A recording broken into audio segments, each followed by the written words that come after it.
Yo, what's going on YouTube? It is your boy GZTV. Just to close out the night, obviously I still have to post my Kanye video as well about the album. I'll edit that throughout the night and get that posted for you guys. But we're here to talk about all the close NBA games we had. We had 5 good NBA games on tonight, so yeah, we're going to talk about it. Obviously, no NBA recap tomorrow because I'm going to the Drake concert, and people already went to the Drake concert. We're kind of posting about it from my school, so that's pretty dope. I'm really excited for that. Obviously, I'm going to record a bunch of his performance and post it, so that's sick. I'm not going to sit there with my phone for like an hour at a time, but like, you get me. But let's get into the games. We're going to start with the Pacers and the Hornets. Uh, Miles Bridges and the Charlotte's newcomers lead the Hornets past the Pacers for their second straight win. They win by 9. So, the Hornets are trying to turn stuff around. It's obviously a little late for that, but yeah, great rebounding, great scoring from Miles Bridges, obviously facilitating the ball. He's just going to become a lot of what the Hornets do offensively. But yeah, 2-0 since the arrival of 5 new players via the trade deadline. So they're hoping to make stuff work.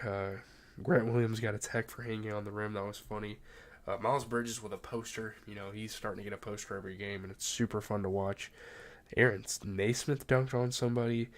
Nick Richards for the Hornets played really good defense. Seth Curry actually getting some playing time and played some pretty solid offense. But looking at the Pacers, you see a 21-point game out of Aaron Naismith, 22 out of Miles Turner, 13 and 12 from Tyrese Halliburton. I would say a guy Benedict Mathurin wasn't up to much. I kind of wanted to see a little more out of him. They got rid of Buddy Hield. I don't know why they did that. I think that was kind of stupid, but I don't think that was too much of a problem for them, honestly. But 20 and 10 for Mr. Miles Bridges, and shout out to Grant Williams. 21 points off the bench, shooting 33% from 3, 50% overall. If might have just found his new home, might have just found a place to strive in the NBA, which is pretty cool to see, obviously. But yeah, shout out to the Hornets. Moving on to the Sixers and Cavs. Buddy Hield scores 24 as the Sixers and the Cavaliers they end the Cavs 9-game winning streak with a 2-point victory. Buddy Hield is still getting used to his new surroundings. He looked much more settled in this game than he has in one of the previous games I think he played for them. I don't know how many games he's played for them, 2 or 3. I don't know, but yeah, Sixers won it at the buzzer. It was a super close game for them. Cool to see them pull it out. They can get, they need any win they can get, honestly, without having Joel Embiid on the floor. Donovan Mitchell, though, really good offense this game. Max Strus got teed up for arguing with the ref. That killed a lot of their momentum.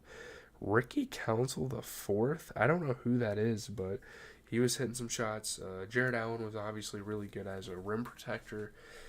But, looking at the Sixers, Tyrese Maxey put up 22. He shot 40% from 3. You get 24 out of Buddy Hield. You get 24 out of Kelly Oubre shooting 67% from 3. Just the small pieces on the team stepping up. They didn't have Tobias Harris. They haven't had Joel Embiid for a while. And they were still able to get it done with this squad here. So that's really impressive to see, again, especially against one of the hottest teams in the NBA right now.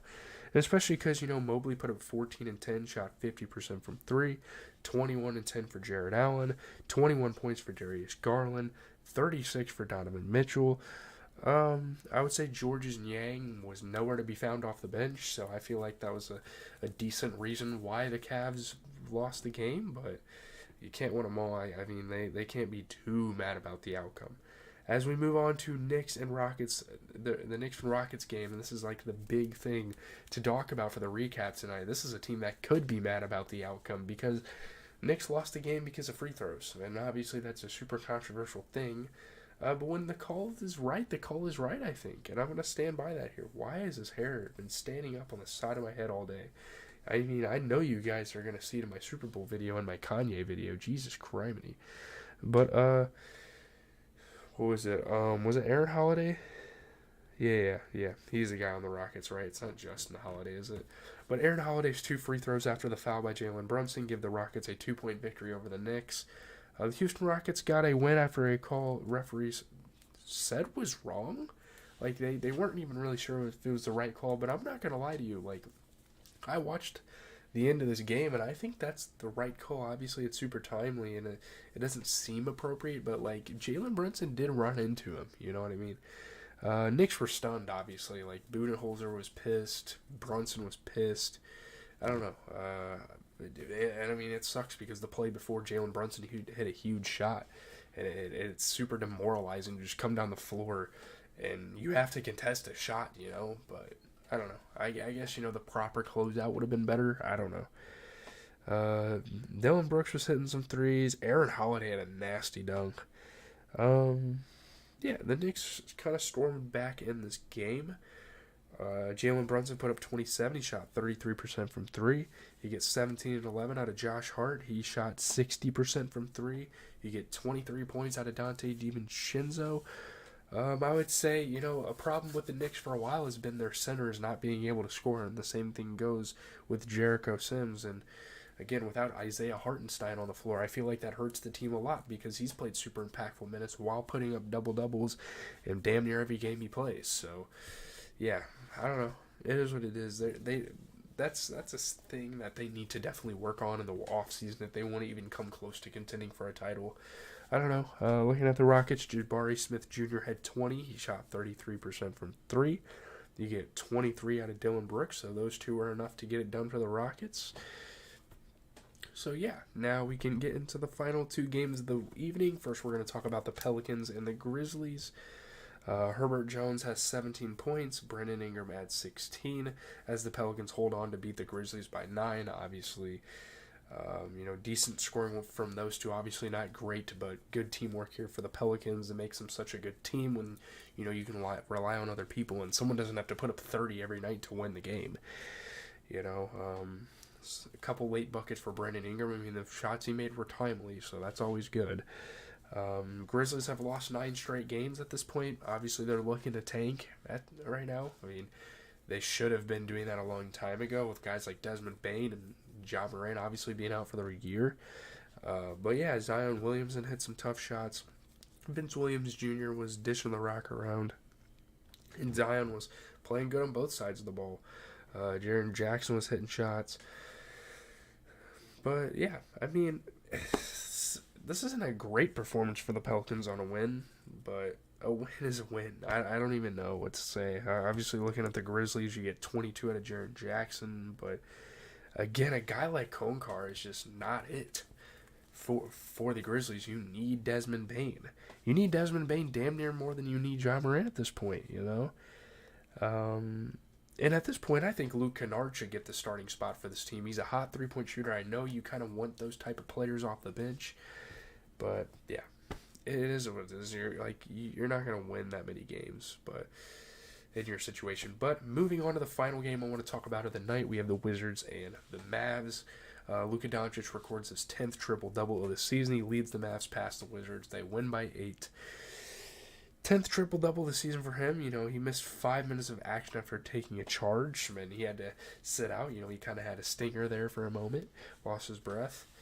But yeah, Maxi Kleber hit a couple huge shots. The Wizards player flew into the stands, hit Kyrie's daughter. That was interesting. Josh Green was playing amazing defense for this team. Jaden Hardy was hitting threes. Luka Doncic was dishing the rock around. I mean, I feel like everything right went wrong. Or everything right went right for the Mavs. What am I trying to say here? But it's not like the Wizards played terrible. Marvin Bagley had 12 and 13. He shot 60%. You get 23 out of Kyle Kuzma. You get 25 out of Denny Avdia while shooting 33% from three. You get 14 and 16 for Trey Jones, I think. Tyus Jones. Jesus, why? Like, for as long as they're in the NBA, I'm going to get those names wrong.